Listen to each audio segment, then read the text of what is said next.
BallBoi is seriously fun if you're into the parkour skill jump speedrunner genre of games, but it's also hella frustrating, in a good way, straight through to the end. With a double jump saving grace and some impressively interesting physics, you'll both be yelling at your computer and unable to stop playing this game. Pro tip, every time your ball touches a surface, it resets the spare jump, but don't let that fool you into thinking you can just climb walls, since repulsion physics is still a thing.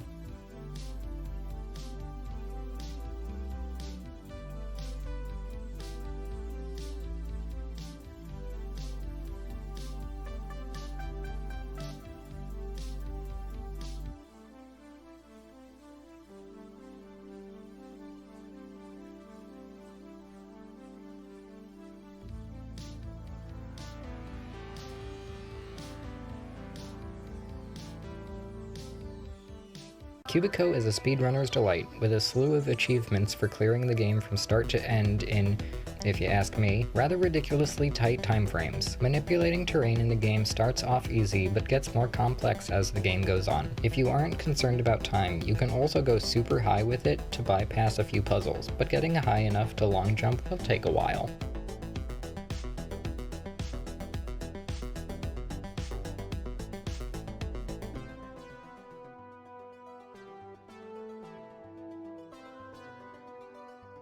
Waves is the first generation game from this developer. Sure, you could also pick up Waves 2, but I think the original Waves gives a more impressive feel for hellish ball physics, and a lot less outs for messing up. Through a number of different modes, you'll fight to the top of the leaderboard in this game. It starts off easy for most of the modes, but quickly amps up the difficulty as you go on. I rate Waves as having varying difficulties because of the, curves. If you like arena-style shmups or puzzle shmups, you'll probably like Waves. This is one of those games I constantly pull up when I need to vent some frustrations.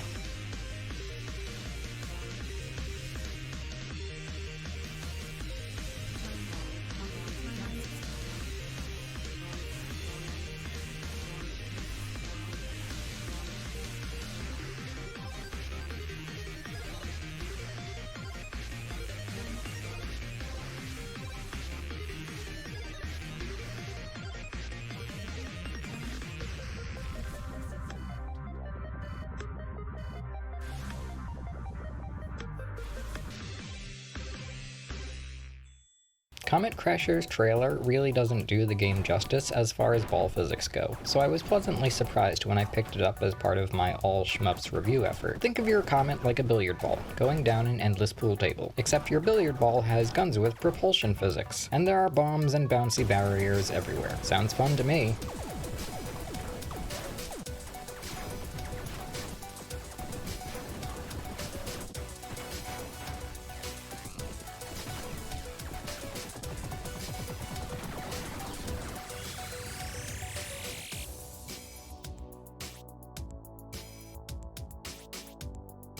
Although this list doesn't technically have an order, Golf It still takes the #1 spot. Similar to the other golf game, this game is played with you as the ball and your controls are the invisible hand.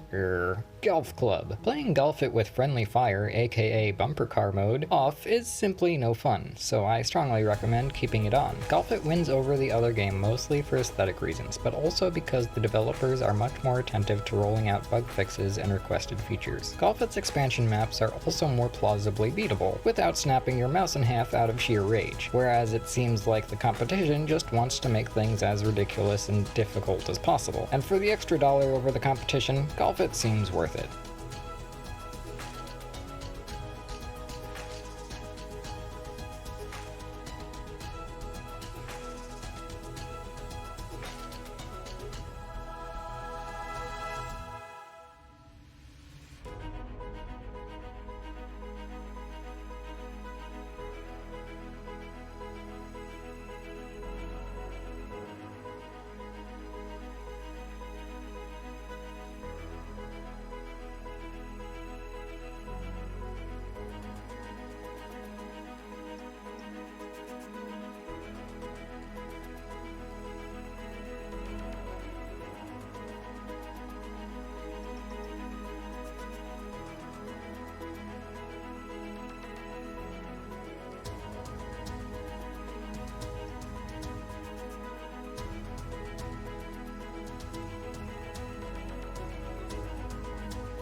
That said, of course I'm going to include golf with your friends as an honorable mention, because it's still worth playing if you and your friends don't mind a bit more rage and some bugginess.